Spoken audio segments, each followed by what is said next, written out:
Today's class kinds of pronoun. अब तक मैंने आपको 4 प्रोनाउन के बारे में बताया था, personal pronoun, relative pronoun, reflexive pronoun और पॉजेसिव प्रोनाउन। उसके अलावा भी प्रोनाउन होते हैं। मैं इसलिए उस दिन की क्लास में आपको बोला था कि बाकी प्रोनाउन मैं आपको नेक्स्ट क्लास में बताऊंगा। तो आज जो हम सबसे पहला देखेंगे वो है 5th प्रोनाउन। उसको हम लोग कहते हैं एम्फेसाइसिस प्रोनाउन, एम्फेसाइजिंग प्रोनाउन। एम्फेसाइजिंग का मतलब किसी चीज़ पे जोर दे के बोलना या उस चीज़ के बारे में बताना। इसका जब आप डेफिनेशन लिखोगे तो डेफिनेशन क्या होगा? When reflexive pronoun are used to put emphasise on particular noun, they are called emphasizing pronoun।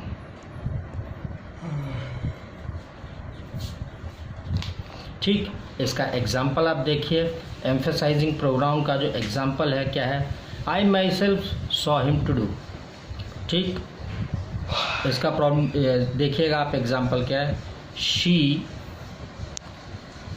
Her self can best explain. यहाँ पे शी को एम्फसाइज करने के लिए मैंने हर सेल्फ का यूज़ किया है। ये हर सेल्फ हो गया आपका एम्फसाइजिंग प्रोनाउन और शी जो है वो है नाउन। मैं शी को एम्फसाइज करने के लिए हर सेल्फ का यूज़ किया है, इसीलिए मैंने इसको कहा एम्फसाइजिंग प्रोनाउन। अब आपका जो 6th वन आता है वो है डिमॉन्स्ट्रेटिव प्रोनाउन।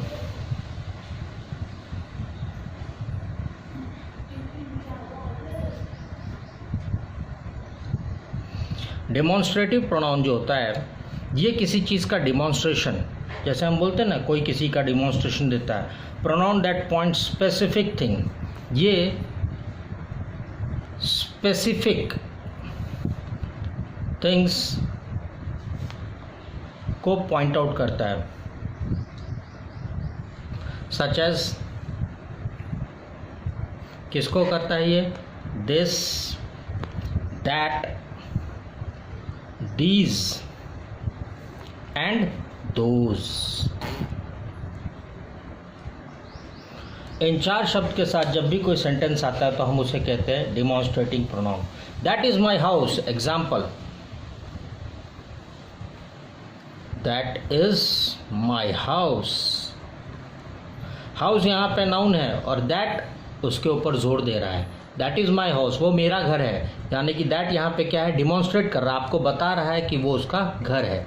अब आपका आता है 7th, इसको हम लोग कहते हैं reciprocal pronoun.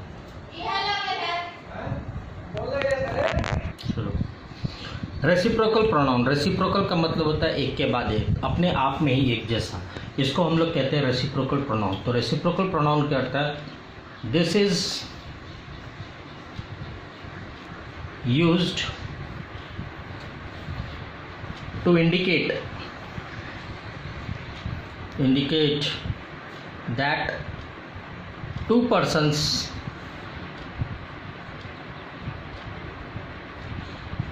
or more carrying out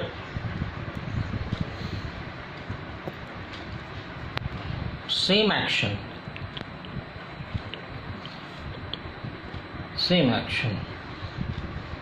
इसमें जो वर्ड्स यूज़ किए जाते हैं वो क्या होता है?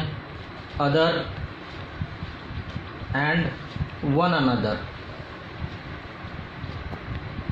ऐसे सेंटेंस जब भी आपको मिलेंगे तो ये होंगे रेसिप्रोकल प्रोनाउन वाले। रेसिप्रोकल प्रोनाउन जो होता है उसमें होता है आपका एग्जाम्पल जो है रेसिप्रोकल प्रोनाउन का ये रहा।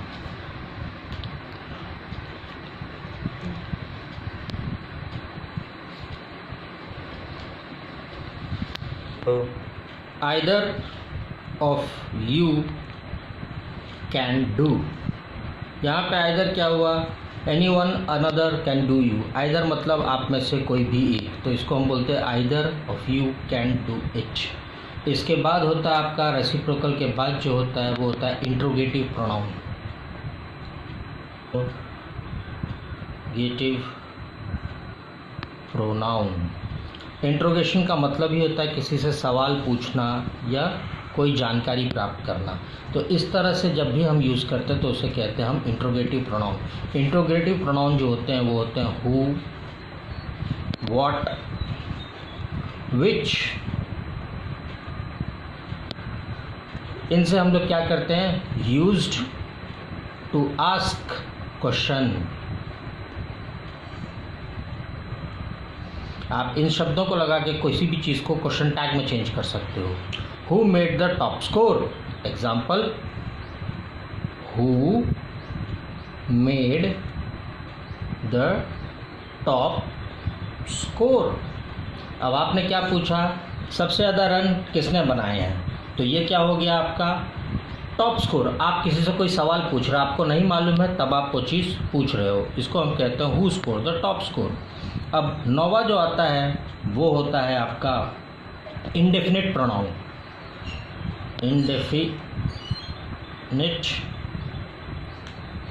प्रोनाउन, इंडेफिनिट मतलब वो चीज़ तय नहीं है, वो कहीं पे भी हो सकता है, कभी भी हो सकता है, उसे हम कहते हैं इंडेफिनिट प्रोनाउन।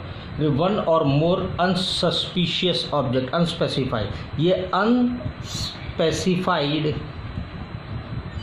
ऑब्जेक्ट्स के लिए यूज़ किया जाता है। ऑब्जेक्ट्स बीइंग और प्लेस्ड। एग्जाम्पल इसका हो जाएगा, आप देखिए, all were drowned, all were drowned, सब डूब गए। डूब गए अनस्पेसिफाई है, कितने डूबे नहीं पता, ऑल मतलब सब आ गया। डू गुड टू अदर्स, आप दूसरों के लिए अच्छा करो, जैसे पता ना, डू गुड टू अदर्स, आप दूसरों के लिए अच्छा करो। कितना अच्छा करो ये मैं नहीं बता सकता हूँ, पर मैं खाली बोलता हूँ आपको, आप दूसरों के लिए अच्छा करो, ठीक है। इस तरह से ये हुआ आपका इंडेफिनिट प्रोनाउन। तो इस तरह से हम लोगों ने पूरे प्रोनाउंस के बारे में पढ़ लिया है। तो ये थे आपके प्रोनाउन के बाकी 5 पार्ट। मैंने पहले दिन 4 कराए थे, दूसरे दिन 5 कराए हैं, टोटल 9 होते हैं kinds of pronoun. Thank you for today's class.